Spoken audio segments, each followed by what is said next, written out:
प्रश्न क्रमांक 5 अध्यक्ष महोदय वितरित केल्याप्रमाणे. अध्यक्ष महोदय, या प्रश्नाचं उत्तर आम्ही लाडक्या बहिणीच्या बाबतीतला प्रश्न इथं केला होता. अनेक प्रश्न होते जे कंबाईन झाले होते. त्याच्यामध्ये एक प्रश्न होता, म्हणजे माझे तसे 3 प्रश्न आहेत. त्यातला पहिला प्रश्न असा आहे की आमच्या या माता भगिनींना तुम्ही जे लाडकी बहीण योजना दिलेली आहे ती योजना देण्यासाठी तुम्ही अंगणवाडी सेविकांचा वेळेचा वापर हा फॉर्म भरण्यासाठी तिथं केला होता आणि प्रोत्साहन म्हणून त्यांना तिथं 50 रुपये तुम्ही देणार होता. त्याचा आकडा हा तसं बघितलं तर तो तसा मोठा जातो. माझा पॉइंटेड प्रश्न असा आहे की त्यांना आतापर्यंत पैसे प्रोत्साहन जे अंगणवाडी सेविकांना तुम्ही देणार होता ते पैसे मिळालेले नाहीत. ते हे सेशन संपूस तर ते पैसे त्यांच्या अकाउंटला तुम्ही पाठवणार आहात का, असा माझा पॉइंटेड प्रश्न आहे. दुसरा माझा प्रश्न आहे, अध्यक्ष महोदय, आता आपण म्हणजे मंत्री महोदयांनी वरच्या हाऊसमध्ये उत्तर देत असताना असं उत्तर दिल्यासारखं आम्हाला आठवतंय की कृषी सन्मान योजना ज्या ज्या महिला शेतकऱ्यांना मिळते त्यांना तुम्ही लाडक्या बहीण योजनेतून त्या ठिकाणी त्यांचं नाव वगळणार आहात. आमचं एवढंच म्हणणं आहे की लाडकी बहीण योजना तुम्ही कोणासाठी आणली तर महिलांसाठी आणली. कशासाठी आणली तर महिलांना आर्थिक सक्षम करण्यासाठी आणली.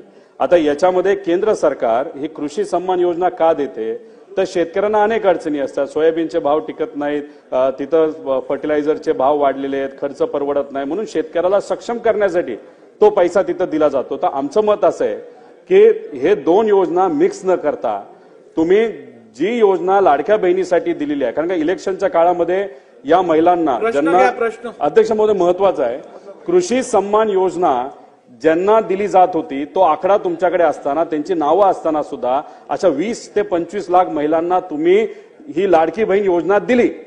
मग आता तुम्ही जर त्यांचं नाव वगळणार असाल तर कुठेतरी एक संदेश असा जातो त्यांचा वापर फक्त इलेक्शन पुरता केला. तर आमचं आपल्याला म्हणणं असं आहे की त्यांचं नाव याच्यामध्ये वगळू नये, कारण का या 2 वेगळ्या योजना आहेत आणि आमचं हे म्हणणं आहे ते लोकांचं महिलांचं म्हणणं आहे. तर माझा पॉइंटेड प्रश्न आहे की जी चर्चा आता सुरू आहे की 25 ते 25 लाख महिलांचं नाव हे जे वगळण्यात येणार आहे, ज्यांना कृषी सन्मान योजना मध्ये त्यांचं नाव होतं, त्यांचं नाव तुम्ही खरंच वगळणार आहात का ते तुम्ही वगळणार नाही, असा आमचा तिथं प्रश्न आहे. आणि शेवट आमचा पॉइंटेड प्रश्न असा आहे ज्याचं उत्तर सुद्धा पॉइंटेडच असावं असं आमची अपेक्षा आहे. इलेक्शनच्या काळामध्ये तुम्ही शब्द दिला होता, तुम्ही विविध ठिकाणी बोलला होता की 1500 रुपयाचा आम्ही 2100 रुपये हे आमच्या माता भगिनींना तिथं तुम्ही या योजनेच्या माध्यमातून येणार. पॉइंटेड उत्तर आम्हाला असावं, तुम्ही ते 2100 रुपये या अधिवेशनामध्ये करणार आहात का करणार नाही, असं उत्तर त्या ठिकाणी तुम्ही तिथं द्यावं.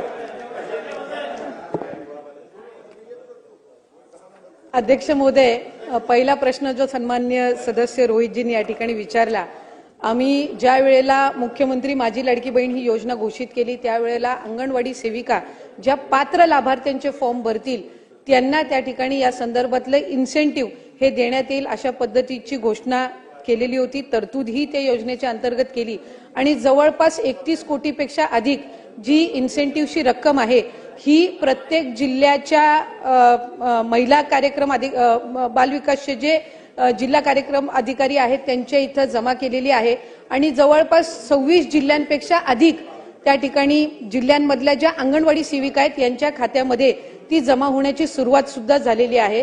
त्याच्यामुळे इन्सेंटिव्ह ज्याची तरतूद ही राज्य शासनाकडनं विभागाकडनं करण्यात आलेली आहे ती त्या संबंधित अंगणवाडी सेविकांना वितरित करण्याची सुरुवात ही त्या ठिकाणी झालेली आहे आणि ती प्रक्रिया सुरू आहे.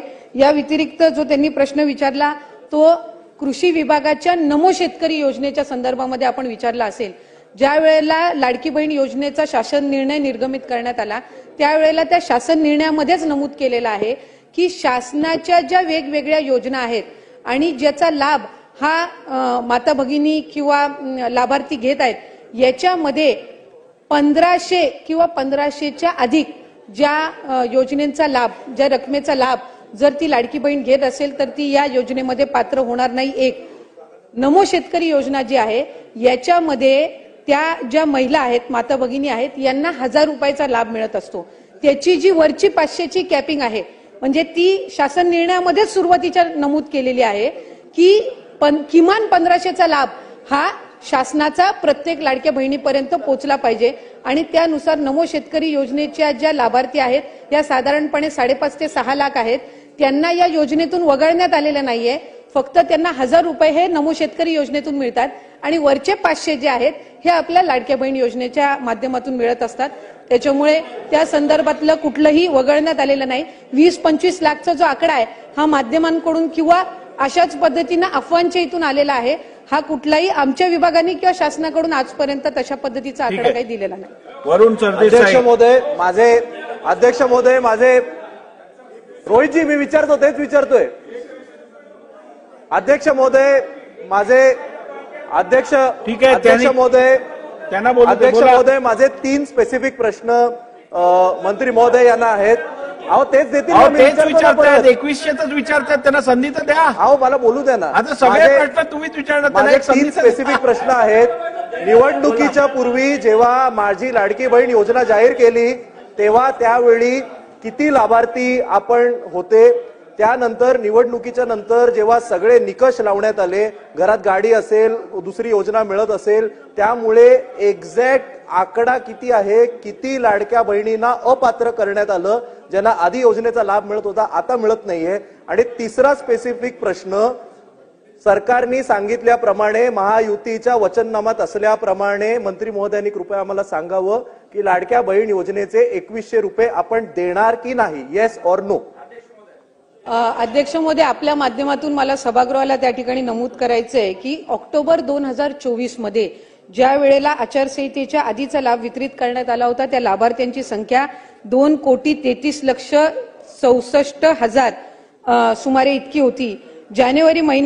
फेब्रुवारी महिन्यामध्ये जो आता आपण लाभ वितरित केला त्याची संख्या ही साधारणपणे 2,47,00,000 आहे. याचा अर्थ असा की आचारसंहितेच्या आधी 2,33,00,000 होती आणि आता 2,47,00,000 आपण महिलांना लाभ हा त्यांच्या खात्यामध्ये जमा केलेला आहे.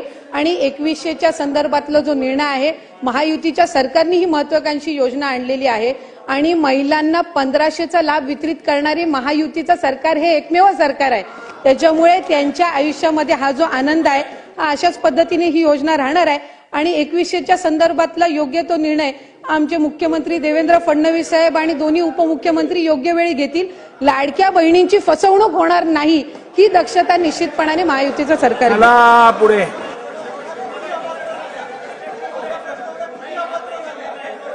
चला, सगळं समाधानकारक झालेलं आहे. प्रश्न क्रमांक 6. प्रश्न क्रमांक 6. अध्यक्ष महोदय, प्रश्न क्रमांक 6 महोदय छापल्याप्रमाणे. कोण आहेत? छापल्याप्रमाणे अध्यक्ष महोदय. अध्यक्ष महोदय, अध्यक्ष महोदय, अध्यक्ष महोदय, हे प्रश्न बोला बोला बोला मंत्री महोदय बोला. अंमलबजावणी होण्याबाबत हा प्रश्न आहे. माझे माननीय मंत्री महोदयांना 2-3 प्रश्न आहे. अध्यक्ष महोदय, राज्यातील बहुतांश जिल्हा परिषद अद्ययावत संगणक, बॅटरी बॅकअप, स्नॅकर आणि हायस्पीड इंटरनेटची जाणवत आहेत.